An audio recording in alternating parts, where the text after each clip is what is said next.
امام حسن سر سے سینے تک حضور کے مشابہ تھے، بہت خوبصورت تھے وہ امام حسن۔ اب حضور کے مشابہ ہو تو اب یہ کہنا خوبصورت تھے، پھر بات ہی کیا ہے۔ اور اس پر کالی کالی سیاہ زلفیں جو کان سے نیچے لٹکتی تھی۔ اور اب بننا ہے تو کیا کرنا ہے، تو کہا کام کرتے ہیں جبہ نانا کا پہنو، وہ قیمتی جبہ پہنا، امامہ نانا کا باندھا، جعفر تیار کا پٹکا چچا کا باندھا، ذوالفقار حیدری لی اور عربی گھوڑے پہ بیٹھ کر کے۔ جوتیاں بہت قیمتی تھی، پورا لباس بھی قیمتی تھا۔ جب نکلے مدینہ منورہ سے تو ایسا لگتا تھا جیسے چند سالوں پہلے کی یادیں تازہ ہو گئی ہے۔ فاطمہ کے لال کو دیکھ کر یوں لگا کہ جیسے آمینہ کا لال جلوگر ہو رہا ہے۔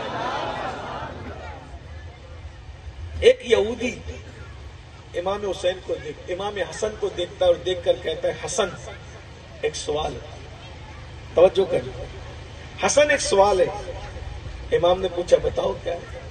کہا کہ تمہارے نانا کی حدیث ہے الدنیا سجن المؤمن و جنت الکافر، کہ دنیا مومن کے لیے قید خانہ ہے اور کافر کے لیے جنت ہے۔ تو تم تو ہمیں کافر کہتے ہو اور تم اپنے آپ کو مومن کہتے ہو، تو دنیا تمہارے لیے کیا ہوگی؟ قید خانہ، اور ہمارے لیے کیا ہوگی؟ جنت۔ لیکن دیکھ میں بھیک مانگ رہا ہوں، مجھے بھوک لگی ہے، میرے کپڑے پھٹے ہوئے، تو قیدی میں ہوں یا قیدی تو ہے؟ تیرے تو اتنے مہنگے کپڑے، مہنگی سواری، مہنگی جوتیاں، اتنی شان شوکت سے ادھر لگا کر کے تم گھوم رہے ہو۔ ارے جب تم دنیا میں قیدی ہو اور تمہارے لیے دنیا قید خانہ ہے تو تمہارے تو کپڑے پھٹے پرانے ہونے چاہیے تھے، سواری نہیں ہونی چاہیے تھے، میں ننگا بھوکا، قیدی تو میں ہوں، الٹ ہو رہا ہے۔ بتاؤ اس حدیث کا مطلب کیا ہوا؟ اب امام حسن کا جواب سن۔ ہائے ہائے ہائے، امام حسن کہتے ہیں بے شک یہ حدیث صحیح ہے، میرے نانا نے جو کہا وہ بھی صحیح ہے۔ الدنیا سجن المومن و جنت الکافر، کہ مومن کے لیے قید خانہ اور کافر کے لیے جنت۔ کا سن، جنت میں میرے لیے جو نعمت ہے اس کے مقابلے میں اس وقت جو میرا حلیہ ہے نا یہ قیدیوں جیسا ہے۔ جنت میں بہت بڑی نعمت ہے میرے لیے، اس کے مقابلے میں یہ اتنے مہنگے کپڑے بھی قیدیوں کے ہیں، اتنے مہنگے جوتے بھی قیدیوں کے ہیں، اتنی مہنگی خوشبو بھی قیدیوں کی ہے، اتنی مہنگی سواری بھی قیدیوں کی ہے، یہ کر و فر بھی وہ جو وہاں ہے اس کے مقابلے میں قیدیوں جیسا ہے۔ اور جہنم میں تیرے لیے جو عذاب ہے یہ دنیا کی مصیبت وہ بادشاہوں کی طرح ہے۔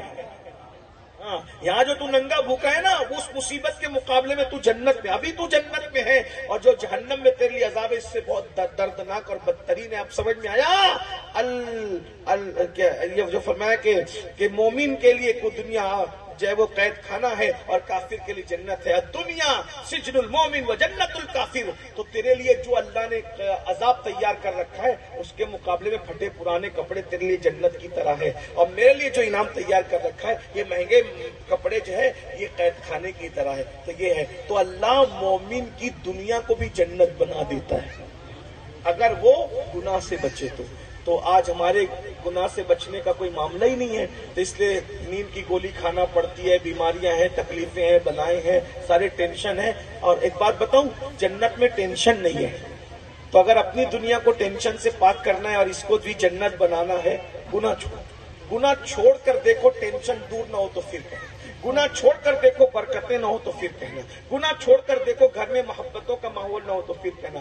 جو کچھ ہے گناہ کی وجہ سے ہے۔ قرآن کہتا ہے وَمَا أَصَابَكُم مِّن مُّصِيبَةٍ فَبِمَا كَسَبَتْ أَيْدِيكُمْ، کہ تم پر جو بھی مصیبت آتی ہے وہ تمہارے گناہ کی وجہ سے ہے۔ اللہ تعالیٰ سے دعا ہے اللہ پہلے مجھے آپ سب کو عمل کی توفیق